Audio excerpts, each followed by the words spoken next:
धीरे धीरे धीरे धीरे हनुमान तक पहुंचा था, तो जैसा उसका शरीर था वैसा ही होता चला गया और उसका कोड बिल्कुल खत्म हो गया।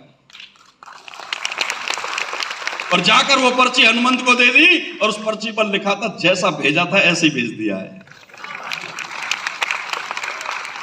कॉन्फिडेंस, आयुर्वेद पर विश्वास, ट्रस्ट इतने हाई लेवल का था उस टाइम पर, लेकिन हम भूलते जा रहे हैं। लेकिन मैं आज थैंक्स बोलूंगा, मैं आज मतलब कि अपने गुरु का आज इतना एहसानमंद हूं कि उन्होंने एक तो मेरी मां को ठीक कर दिया और उसी के साथ साथ आज करोड़ों लोगों को हिंदुस्तान में ठीक कर दिया। हमें धन्यवाद करना चाहिए संजीव सर को, जिन्होंने इतने अच्छे प्रोडक्ट बनाए, जिनकी वजह से आज हिंदुस्तान दोबारा से आयुर्वेद पर आ गया। यस और नो? आ गया कि नहीं आ गया? और उसी के साथ साथ उन्होंने पैसे कमाने का प्लेटफॉर्म भी आप लोगों को दिया है।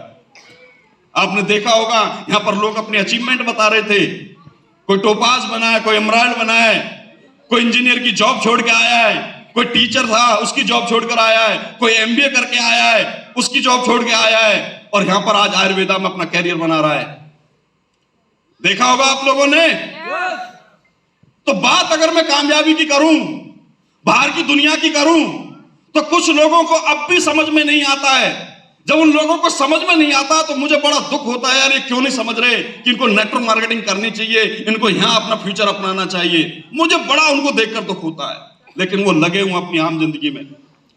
सुबह निकलते हैं, शाम तक ट्रैफिक की पॉल्यूशन को खाते, भीड़ में परेशान रहते और डेली अपना नौकरी पे जाते, शाम को रात को अपने घर पहुंचते और कई साल लगा देते हैं जिंदगी में नौकरी करते करते, लेकिन फिर भी जिंदगी में कोई बदलाव नहीं आता और वो काम करते रहते हैं। मेरे को यही समझ में नहीं आता, उनको क्यों समझ में नहीं आ रहा कि भाई इस प्लेटफॉर्म को अपनाकर हम भी तरक्की कर सकते हैं, हम भी पैसा कमा सकते हैं। और रियली आपने देखा होगा कुछ लोग तो मतलब कि इस ले में लगे हुए हैं, उनको पता ही नहीं अपने जीवन में हमें क्या करना है, बस एक बात पर लिख रहे हैं जी कर्म कर रहे हैं फल मिलेगा। महाभारत आप सब लोगों ने देखी है? देखी है?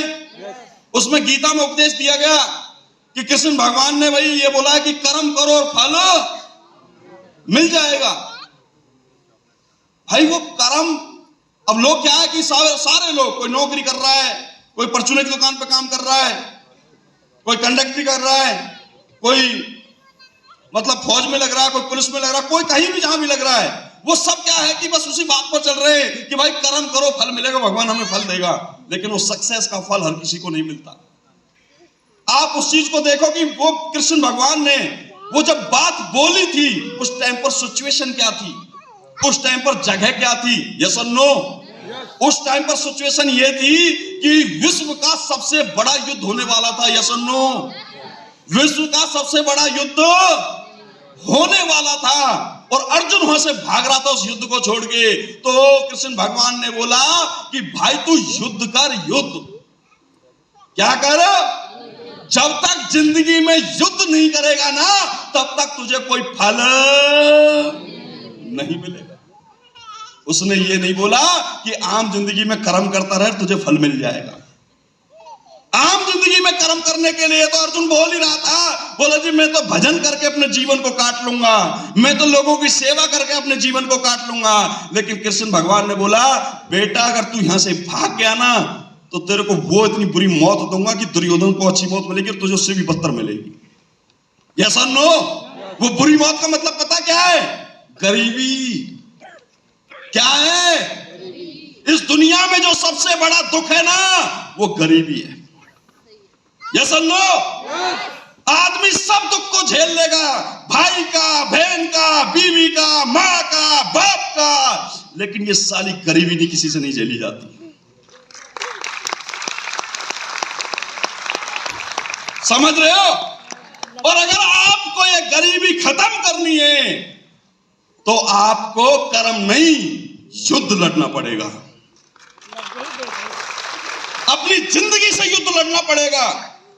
अपनी जिंदगी में कोई ऐसा काम करना पड़ेगा कि नहीं यार मैं कर्म करने नहीं आया, मुझे युद्ध लड़ना है और जब तक मैं युद्ध नहीं लड़ लूंगा जब तक मुझे कामयाबी नहीं मिलेगी। सही कह रहा हूं गलत कह रहा हूं?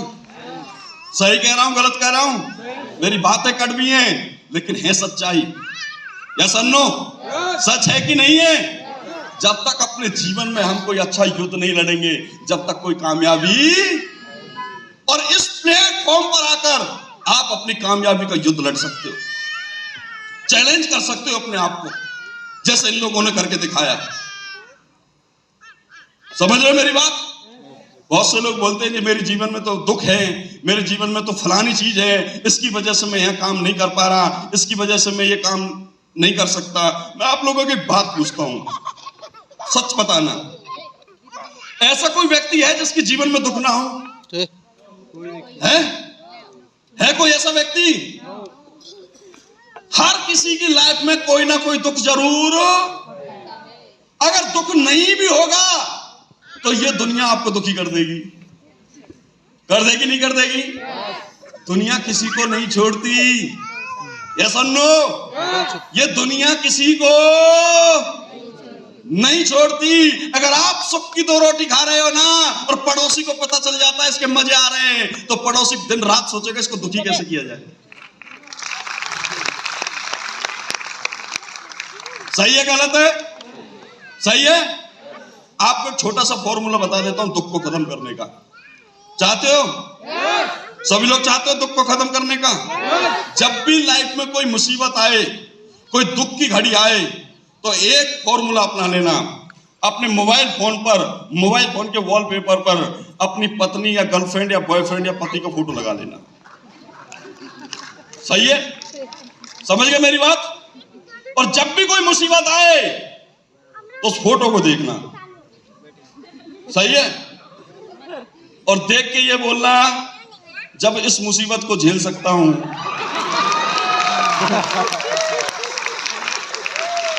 तो दुनिया की हर मुसीबत को मजाक कर रहा। लेकिन कुछ लोगों की सच्चाई होगी। सही है? जीवन में मैं ये कहता हूं दुख कुछ होता ही नहीं है। अगर फिर भी कोई दुख है ना, तो एक ही काम करना, AWPL ज्वाइन कर लेना। सही है? अगर कोई व्यक्ति ये बोलता है कि मुझे मेरे घर में इज्जत नहीं मिलती, मेरे घर में मेरी कोई इज्जत नहीं करता, मेरा पति मेरी इज्जत नहीं करते, मेरे सास ससुर मेरी इज्जत नहीं करते, तो उसको बोलना एक काम कर, AWPL ज्वाइन कर ले। यहां मिलेगी इज्जत, तुझे घर में नहीं मिली, तेरे पीहर वालों ने, सासरे वालों ने इज्जत नहीं दी, AWPL ज्वाइन कर ले, ऐसी इज्जत मिलेगी। यहां तो छोड़, दिल्ली के तालकटोरा स्टेडियम में तुझे बैठा के इज्जत देंगे,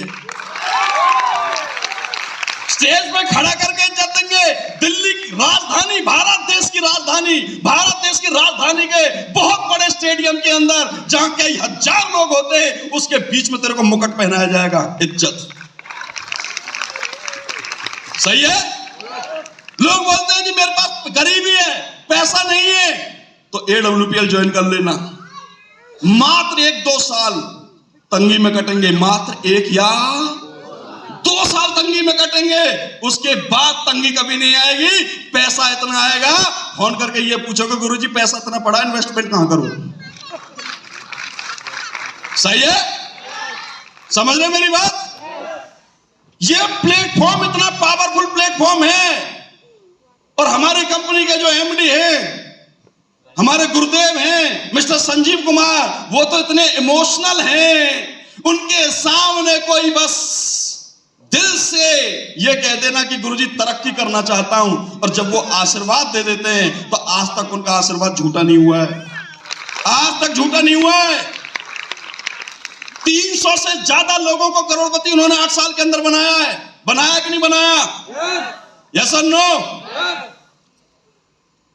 तो डियर फ्रेंड, इमोशनल इतने, जब उन्होंने पता चला यार हमारी कंपनी में महिलाएं भी इतना काम कर रही है, महिलाएं भी डायमंड बन रही हैं, तो उन्होंने क्या किया, ऐलान कर दिया कि भैया कोई महिला अगर डायमंड बनेगी उसको हम 12,40,000 का चेक तो लेवल इनकम देते ही हैं, अगर कोई महिला बनती है तो उसको 5 लाख रुपए एक्स्ट्रा दिया जाए।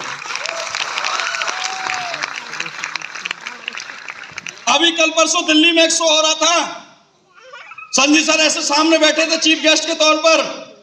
एक बेचारा लंगड़ा आदमी था। लंगड़ा, लंगड़े का मतलब समझ रहे हो? बिल्कुल पैर नहीं था, बिल्कुल ऐसे चल रहा था।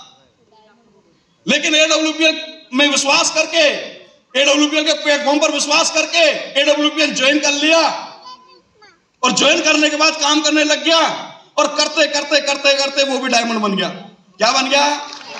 डायमंड। और संजय सर ऐसे बैठे थे, सामने से जब उसको बुलाया गया, जैसे अब यहाँ पर ये मैडम बुला रही थी कि भाई मैं उनको बुलाना चाहूंगी, इनको सम्मान करेंगे, तो बेचारा लंगड़ा आदमी संजय सर के सामने से ऐसे जा रहा था। तो संजय सर देखकर इमोशनल हो गए, आंखों में आंसू आ गए। यार मेरी कंपनी में एक अपंग आदमी भी डायमंड बन गया है क्या? तो साइड में बैठे लीडर्स ने बोला हाँ सर ये डायमंड है। बोला ये अपंग आदमी डायमंड बन गया? बोला हाँ। तो संजय सर ने बोला अगर मेरी कंपनी को हर अपंग आदमी ज्वाइन कर लेगा, एक अपंग आदमी कौन होता है? जिसका हाथ अपाहिज हो, पैर अपाहिज हो, उसके घर वाले भी उससे प्यार करना बंद कर देते हैं। यस और नो? इंट्रोडक्शन में ऐसी देते हैं कि एक बेटा तो हमारा बहुत बढ़िया, लेकिन एक बेटा क्या करे, इसकी बचपन से किस्मत खराब है, भगवान ने इसको दिया ही ऐसा है। यस और नो? जिसका डिसाइड कर दिया बचपन से ही कि बचपन से ये बेकार है, इसकी किस्मत खराब है, लेकिन एडब्ल्यूपीएल प्लेटफॉर्म में इतनी पावर है कि लंगड़ा आदमी भी डायमंड बन सकता है, लंगड़ा आदमी भी करोड़ों रुपए कमा सकता है। और संजय सर ने जब देखा उसको, तो संजय सर ने बोला स्टेज पर आकर कि मैं महिलाओं को तो 5 लाख एक्स्ट्रा देता ही हूं, अगर आज के बाद मेरी कंपनी में कोई अपाहिज आदमी डायमंड बनता है तो उसको भी 5 लाख एक्स्ट्रा। ये पावर है एडब्ल्यूपीएल की, ये पावर है एडब्ल्यूपीएल प्लेटफॉर्म की। करना चाहिए कि नहीं करना चाहिए? करना चाहिए कि नहीं करना चाहिए? आप बात उसकी करते हैं। कुछ लोग बोलते हैं जी मेरे स्टेटस के खिलाफ है, मैं ये काम कर नहीं सकता। लेकिन आपने देखा होगा जब विकास सर जैसे एक इंजीनियर, बहुत ही इंटेलिजेंट पर्सन, जिनको जापान से 5 लाख रुपए महीने का ऑफर आ रहा था कि भाई हमारे देश में आके हमारे देश के लिए काम करो और हम आपको 5 लाख रुपए महीना देंगे, तो जब वो उस अपॉर्चुनिटी को ठुकरा कर एडब्ल्यूपीएल अपना सकते हैं, एडब्ल्यूपीएल में काम कर सकते हैं, तो हर कोई कर सकता है कि नहीं कर सकता? कर सकता है कि नहीं कर सकता? करना चाहिए कि नहीं करना चाहिए? डियर फ्रेंड, स्टेटस कुछ भी नहीं होता, इज्जत कुछ भी नहीं होती। अगर कोई बंदा बोलता है ना जी मैं कर तो लूं ये काम, लेकिन समाज में जहां जिस सोसाइटी से बिलोंग करता हूं वहां बहुत पढ़े लिखे लोग रहते हैं, उनको मैं क्या जवाब दूंगा, वो मुझसे क्या बोलेंगे और मैं उनको बोल नहीं पाऊंगा। सर मेरी जो सोसाइटी है ना बहुत हाई लेवल की है, मैं उनके सामने ये काम नहीं कर सकता। बोलते कि नहीं बोलते? बोलते कि नहीं बोलते? मेरी बहुत बड़ी इज्जत है, बोलते कि नहीं बोलते? मैं आपसे आज इज्जत की बात करूंगा। मैं आपसे पूछता हूं, इज्जत का कोई पैमाना होता है क्या? कोई स्केल पैदा हुआ? भाई जमीन नापने का एक पैमाना होता है, मीटर से जगह मापी जाती है, सर नो? 100 metre, 200 metre. दूध को मापा जाता है भैया 1 लीटर, 2 लीटर, ये सर नो? लाइट को भी मापा जाता है भैया इतने किलोवाट, इतने फलानी वाट, ये सर नो? मापा जाता है। मुझे आप उस स्केल का, उस पैमाने का नाम बताओ जिससे इज्जत नापी जाती हो, जो हम ये बोल सकें इसकी तो यार 2.3 इज्जत है, इसकी 10.4 इज्जत है, इसकी 75 इज्जत है, इसकी 20.2 इज्जत है। अरे सर इससे बात मत करना, क्यों? इसकी माइनस इज्जत है, -2.4। पीछे कोई स्केल है क्या? मैं आज आपको साबित करूंगा कि इज्जत का कोई पैमाना, इज्जत का कोई पैमाना। भाई बच्चों को बंद कर लो, थोड़ा सा बंद कर लो, कोई दिक्कत नहीं है, सारी महिमा इनकी है। समझ रहे मेरी बात? इज्जत का कोई पैमाना। पहले लेके चलूंगा आपको त्रेता में, फिर कलयुग में आऊंगा। पहले से कौन सा युग आया था? त्रेता आया था। अब इज्जत की बात करते हैं। प्रभु श्री राम एक रघुवंश परिवार से बिलोंग करते कि नहीं करते? इज्जत थी, बढ़िया इज्जत थी। उनको राजा बनाया जा रहा था, बनाया जा रहा था। और रात को डिसीजन लिया जाता, भाई तू राजा नहीं बनेगा, जंगल जाना पड़ेगा तुझे। यस और नो? वो भी कितने दिन के लिए? मतलब देश निकाला दे दिया गया कितने दिन के लिए? इज्जत रही क्या? अच्छा जंगल में पहुंच गया, जैसे तैसे जंगल में पहुंच गया, कोई बात नहीं। वहां भी लोगों ने खुशी नहीं रहने दिया, उनको खुश नहीं रहने दिया। आराम से रह रहे थे तीनों लोग। लेकिन फिर एक राक्षस आया और उनकी बीवी को उठा के ले गया। क्या किया? किसको उठा ले गया? अगर आप यहां जितने भी लोग बैठे, माइंड मत करना, आपकी बीवी कोई उठा ले जाए, इज्जत बचेगी क्या? इज्जत बचेगी क्या? आधे लोग तो फांसी खा के मर जाएंगे। हाय मेरी बीवी उठा लेगा कोई। समझ रहे मेरी बात? अच्छा बीवी को उठा के ले गया, उसके बाद युद्ध करना पड़ा। युद्ध में भाई को भी मतलब कि अधमरा कर दिया। यस और नो? बंदरों से सहायता मांगनी पड़ी। यस और नो? समाज में किसी इंसान ने तो सहायता नहीं करी। सहायता किसने करी? बंदरों ने सहायता करी। यस और नो? समझ रहे मेरी बात? अच्छा जैसे तैसे अपनी बीवी को छुड़ा के ले आया घर वापस। उसके बाद उस समाज ने ताने मार मार के बीवी को घर से बाहर निकलवा दिया। यस और नो?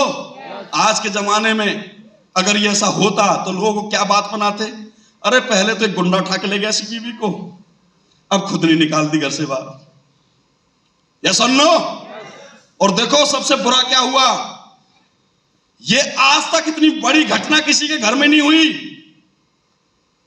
मतलब कि उसके घर में लास्ट में उसकी बीवी आ गई, लेकिन आने के बावजूद भी घर में धरती फट गई। यस और नो? क्या हुआ? धरती में उनकी घरवाली। बताओ इज्जत है कहीं? है इज्जत? लेकिन हमारे समाज ने उसी इंसान को भगवान बना दिया।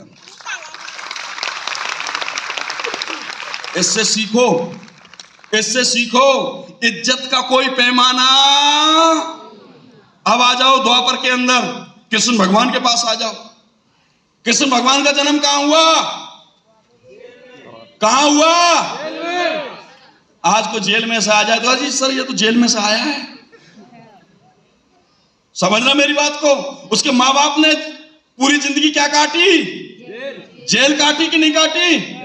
उसके बाद बचपन मिला तो कैसा मिला? गाय गोबर। यस और नो? और पूरा बचपन मक्खन चोरी कर करके निकाला। यस और नो? बड़ा हुआ थोड़ा बहुत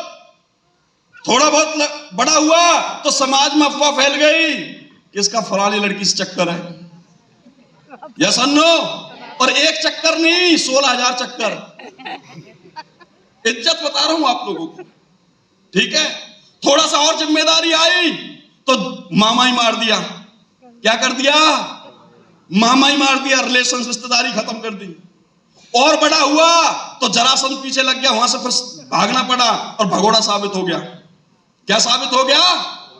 और बड़ा हुआ तो अपने ही रिश्तेदारों में आपस में जंग करवा दी, लड़ाई करवा दी। यस और नो? और तो और अपनी मौसी की लड़की अर्जुन के साथ भगवा दी। यस और नो? पता है सेटिंग करी पूरी अर्जुन से, देख सुभद्रा को ले तो मैं आऊंगा, आगे से तू ले जाना। हुआ कि नहीं हुआ? लड़की भगवाई कि नहीं भगवाई? और उसके बाद एंड में 100 पुत्र खत्म करवा दिए अपने बुआ के। करवा दिए कि नहीं करवा दिए? अब बताओ इज्जत। लेकिन हमारे समाज ने उन्हीं को भगवान बना दिया। यस और नो? अब आ जाओ कलयुग में। इस हिंदुस्तान के इतिहास में जितना मैं जानता हूं, जितने भी महान लोग हुए, सबकी इज्जत के साथ कोई ना कोई खिलवाड़ हुआ है। यस और नो? हुआ कि नहीं हुआ? मानते इस बात को? इस देश के भावी प्रधानमंत्री की बेटी एक मुसलमान के साथ भाग जाती है। भाग जाती है कि नहीं भाग जाती? भाग जाती है। और हमारा वही देश फुल बहुमत के साथ उसको प्रधानमंत्री बना देता है। इज्जत का पैमाना बता रहा हूं मैं आपको। और आप बोलते हो जी मेरी इज्जत है, मैं ये काम कर नहीं सकता। हम भी यही समझते थे, हम भी झूठी इज्जत के चक्कर में पड़े हुए थे घर पे। हमें नहीं पता था कि नेटवर्क मार्केटिंग क्या होता है, हमें नहीं पता था AWPL बिजनेस क्या होता है। हम भी अपने पढ़ाई के चक्कर में लगे हुए थे, लेकिन जब हमें पता चला, असली ज्ञान मिला, तो डियर फ्रेंड, हमने ठान लिया कि अब तो काम करना है तो आयुर्वेदा में काम करना है, SLPS में काम करना है। और डियर फ्रेंड, आज जो ये तरक्की आप देख रहे हो ना, ये तो एक AWPL का छोटा सा भाग है। क्या है? छोटा सा भाग है। हमारे SLPS के अंदर ऐसे ऐसे महान धुरंधर हैं जो 8 साल के अंदर 80-80 करोड़ रुपए कमा चुके हैं। कमाना चाहेंगे? करना चाहेंगे? करने के लिए डिसीजन लेना पड़ता है। क्या लेना पड़ता है? आज अगर आप यहां पर आए हैं तो डिसीजन लेकर जाना, निर्णय लेके जाना कि मुझे करना है तो AWPL ही करना है। चाहे आप कोई इंजीनियरिंग क्यों ना सही, चाहे आप किसी अपने सेक्टर में धुरंधरी क्यों ना सही। अगर कोई बंदा बोलता है कि मैं तो अकाउंटेंट हूं और मेरी पूरी कंपनी का हिसाब किताब मैं ही चलाता हूं, पूरी कंपनी मेरे पे डिपेंड है, तो ध्यान रखना, भले ही पूरी कंपनी आप पर डिपेंड है, भले ही आप पूरा हिसाब किताब रखते हो, लेकिन अपनी सैलरी देख लेना, कंपनी सैलरी कितना देती है। समझ गए मेरी बात? दोस्तों, हम हो सकता है अपने सेक्टर में धुरंधर होंगे, लेकिन कीमत धुरंधरगिरी की नहीं है, कीमत होती है प्लेटफॉर्म की। प्लेटफॉर्म की कीमत होती है, पावर प्लेटफॉर्म की होती है। अरे भाई, ओ हेलो डियर भाई साहब, यहां बेवकूफ खड़े हैं क्या? है? समझ रहे हो मेरी बात? कीमत किसकी होती है? प्लेटफॉर्म की कीमत होती है। डियर फ्रेंड, आज आपने देखा होगा इस प्लेटफॉर्म पे अनपढ़ से अनपढ़ व्यक्ति आके बोल रहा है। बेनीराम शाह जी ने बोला कि मैंने 10वीं 5 बार में की, जब जाके मैं पास हुआ। डियर फ्रेंड, अगर दूसरे सेक्टर में जाते तो कोई 10,000 भी नहीं देता इनको महीने का, या सुनो। लेकिन आज वो AWPL की पावर है जो आज 10,000 तो छोड़ो, 5 लाख रुपए महीने कमा रहे हैं। पढ़े लिखे की मैं बात करूं तो जिनको 5 लाख रुपए महीने का पैकेज का ऑफर आ रहा जापान से, बाहर की कंट्री से, आज इसी AWPL प्लेटफॉर्म की वजह से महीने के 12 से 15 लाख रुपए कमा रहे हैं। ये AWPL की पावर। इसलिए आप आज डिसीजन लेके जाना। और डिसीजन कौन लेता है? डिसीजन लेता है किंग, जो अपनी लाइफ का किंग हो, अपनी लाइफ का राजा हो, वो डिसीजन लेता है। डियर फ्रेंड, हम जितने भी लोग हैं ना, मिडिल क्लास से बिलोंग करते हैं, और सबसे बड़ी दिक्कत हमारे साथ क्या आती है कि जब हम बचपन से आपको याद होगा कि हमने अपने जीवन में कभी अपना खुद का डिसीजन लिया ही नहीं। यस और नो? लिया क्या आपने खुद का डिसीजन? बचपन में लेने की कोशिश की तो आपको थप्पड़ मिले। यस और नो? थोड़े से बड़े हुए तो आपको धमका दिया गया। यहां तक कि हिंदुस्तान का तो यह हाल है, बेचारा अपनी मर्जी से कोई बंदा शादी भी नहीं कर सकता। यस और नो? आप कह के देखना कि मुझे तो अपनी मर्जी से शादी करनी है। अच्छा, हम तेरे फूफा इस बात के ये क्या शादी हम करेंगे? ऐसे कैसे कर लेगा? तेरे मामा हम हैं, तेरे फूफा हम हैं, तेरे ताऊ हम हैं, तेरे चाचा हम हैं, और उसको एक अनजान लड़के के साथ बांध देते हैं जबरदस्ती। ये सुन लो, आधी जिंदगी निकल जाती है, दोनों को समझ में नहीं आते एक दूसरे। फिर बच्चे हो जाते हैं, 20 साल निकल गए, मजबूरी बनती है, फिर क्या करें? अब तो यही अर्धांगिनी है जी।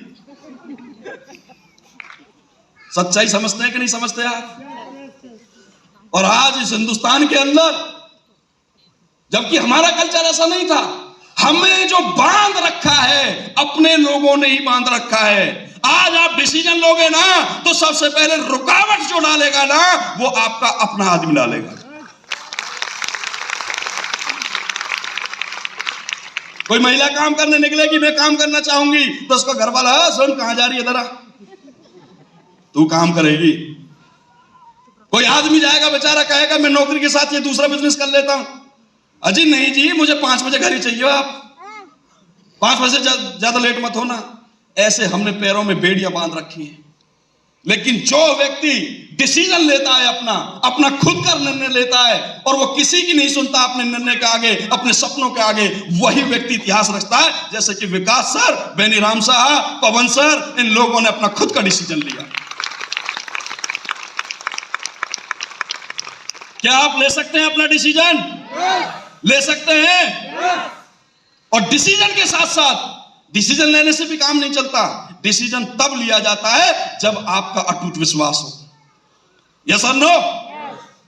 आपके दिल से आवाज आए, आत्मा से आवाज आए, आपका पूर्ण विश्वास हो, तब आपको यह डिसीजन लेना है। डियर फ्रेंड, विश्वास को सबसे ज्यादा महत्वपूर्ण, जब भी मैं कहीं ट्रेनिंग करने जाता हूं, जब भी कहीं किसी के पास जाता हूं, तो सबसे ज्यादा जो इंपोर्टेंस मैं देता हूं वो ट्रस्ट को देता हूं, विश्वास को देता हूं। यस और नो? बिना विश्वास के दुनिया नहीं चल सकती। यस और नो? बिना विश्वास के आपका घर नहीं चल सकता, बिना विश्वास के कोई संस्था नहीं चल सकती, बिना विश्वास के कुछ नहीं हो सकता। यस और नो? सबसे जरूरी क्या है? सबसे जरूरी क्या है? विश्वास। अगर आपका विश्वास जबरदस्त हो, सबसे ज्यादा विश्वास हो, मेरे पास ऐसे भी लोग हैं जिनको बेचारों को ट्रेनिंग ढंग से करनी नहीं आती, जिनको प्लान ढंग से करना नहीं आता, लेकिन फिर भी वो करोड़ों के मालिक बन चुके हैं। पता किस वजह से? क्योंकि ट्रेनिंग करने वाले और प्लान करने वाले से ज्यादा जो उसके अंदर है वो है विश्वास करने की शक्ति। जाते जाते आपको एक स्टोरी सुनाऊंगा छोटी सी। एक महिला थी, कृष्ण भगवान का बहुत ज्यादा भजन करती थी, कृष्ण भगवान पर बहुत ज्यादा आस्था रखती थी, बहुत ज्यादा ट्रस्ट रखती थी। कहीं भी भजन हो, कीर्तन हो, उसको डेली मंदिर जाना, कृष्ण भगवान के पास जरूर जाना, अपनी हाजिर जरूर लगा के आने, वहां भजन जरूर जाकर करना। उसका एक इकलौता बेटा था। एक दिन ऐसे उसको कहीं पता चला कि भाई एक पड़ोस में भजन हो रहा है, कृष्ण भगवान का सत्संग हो रहा है, तो वहां पर चली गई। उसी टाइम पर उसके कुछ देर बाद फोन आता है कि तेरे बेटे का एक्सीडेंट हो गया है और जल्दी आ जाओ। वो गई भागी तो उसका बेटा हॉस्पिटल में मिला, बहुत बुरी हालत में था।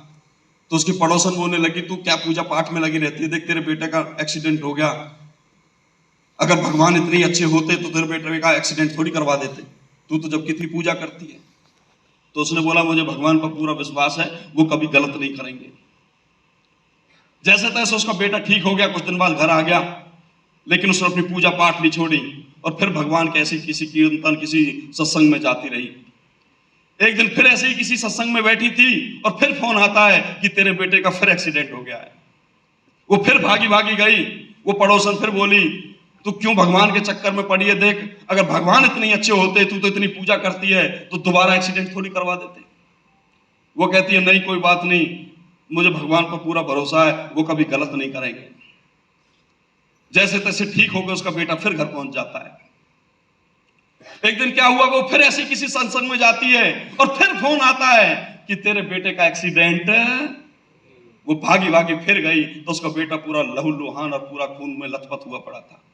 जैसे तैसे उसको हॉस्पिटल लेकर पहुंचे थे। फिर वो पड़ोसन कहती है, तेरे को कितनी बार समझाया है, बेटे का ध्यान रख, और तू भगवान के चक्कर में पड़ी रहती है, जब क्या ये हाथ से निकल जाएगा। तो उसने बोला, नहीं मुझे भगवान पर पूरा विश्वास है। बोलो विश्वास छोड़, तेरे बेटे के साथ कोई ना कोई चक्कर जरूर है, तू एक काम कर, इसकी कुंडली दे। मैं एक बाबा को जानती हूं जो बहुत ज्ञानी है, उस बाबा को मैं तेरे बेटे की कुंडली दिखा के आती हूं एक बार। तो वो कुंडली दे देती है और उस बाबा के पास जाती है और बाबा को कुंडली दिखाती है, बाबा को कहानी बताती है, महाराज इसका बार बार एक्सीडेंट हो रहा है, क्यों एक्सीडेंट हो रहा है, एक बार इस कुंडली को देखकर आप बताओ। तो उस बाबा ने कुंडली देखी तो उस औरत को बोला, तू मुझे बेवकूफ समझ रही है क्या? उसने बोला, बाबा क्या हो गया? बोला, जिसकी तू कुंडली दिखा रही है ये तो कई साल पहले मर चुका है। बोले, नहीं बाबा ये तो जिंदा है। अरे बेवकूफ कहेंगे, इसकी कुंडली साफ साफ बोल रही है ये तो कई साल पहले मर चुका है। वो औरत बोली चिल्ला के, नहीं बाबा ये जिंदा है, इसका बार बार एक्सीडेंट हो रहा है, ये जिंदा है। तो उसने बोला, अगर ये आज भी जिंदा है तो इसका मतलब ये है कोई ना कोई विश्वास की शक्ति इसको बचा रही है, नहीं ये कब का मर जाता। हम जितने भी लोग यहाँ पर हैं सब मिडिल क्लास से बैठे हुए हैं, गरीब परिवार से बिलोंग करते हैं, हम सब पहले से ही मरे हुए हैं। अगर एसएलएफपीएस आपको बार बार यहाँ बुला रही है, इसका मतलब आपका विश्वास यहाँ आ रहा है, आपको एसएलएफपीएस सक्सेस करना चाहती है, कामयाब करना चाहती है।